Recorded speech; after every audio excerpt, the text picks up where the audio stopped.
before I used to be like, oh, I don't know where I'm going. Like you get worried about where you're going to land, but not anymore, because I just take those stairs with confidence. I know they're going to go somewhere that is going to be good. Like, I'm managing how I feel and how I behave and what I do.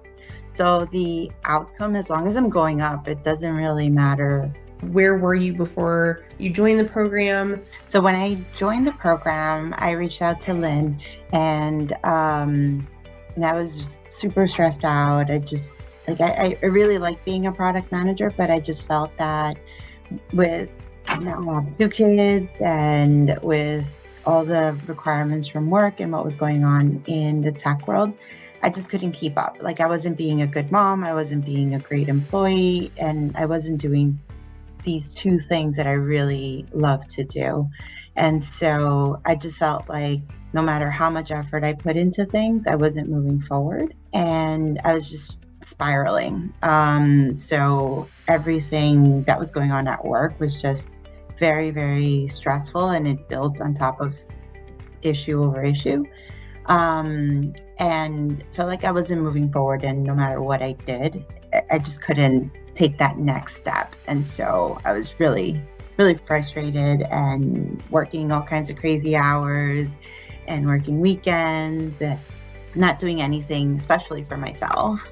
What was really a lot of the significant impact from working with Lynne? So from working with Lynne, I think the impact was that I took time to step back and really think through what's important to me.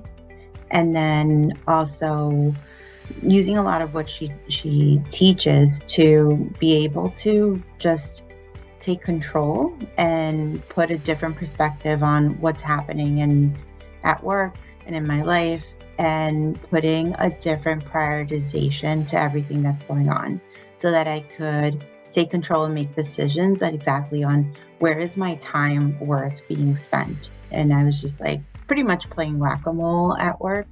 And I was playing whack-a-mole because I was putting weight on what others told me was important.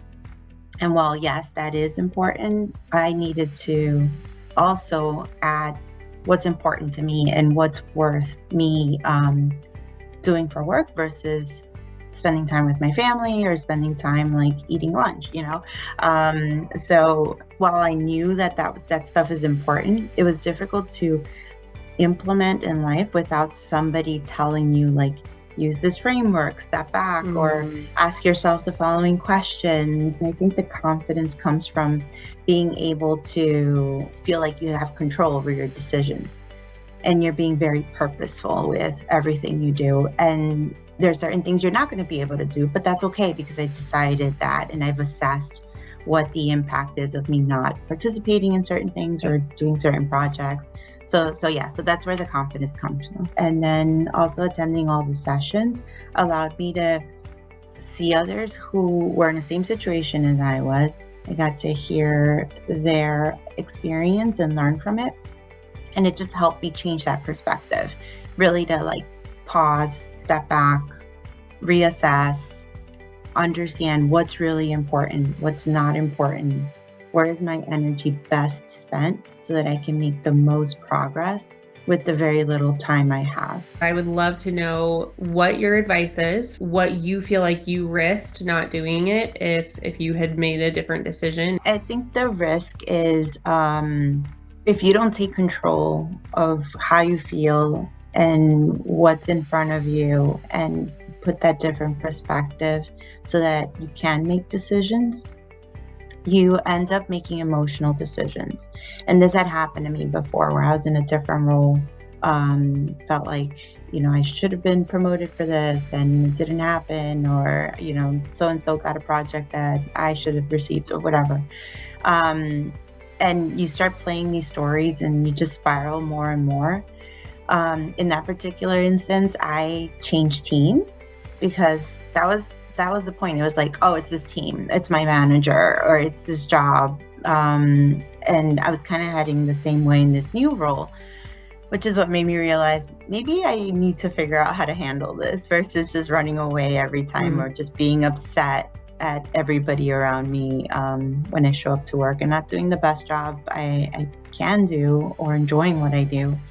So I think that's the risk. The risk is that you keep running, and at some point you have to stop running and figure out how to deal with it, because things aren't going to change. They're going to continue happening. Like, you're going to work for people you maybe don't like. You're going to have opportunities to work with colleagues that aren't going to listen to you or align with your project or help push your priorities. And you just can't get upset about that. You have to figure out how to take control and lead. And so it's missing out on the opportunity and being able to lead in every aspect of your life, whether it's work or also leading at home. Like, from a personal level, I also set up a schedule with my family. Like, I know when I'm going to meet with them and at what time am I 100% mom, and what are the things I'm going to spend time with my family or kids doing. So it applies everywhere. It's leading across your entire life.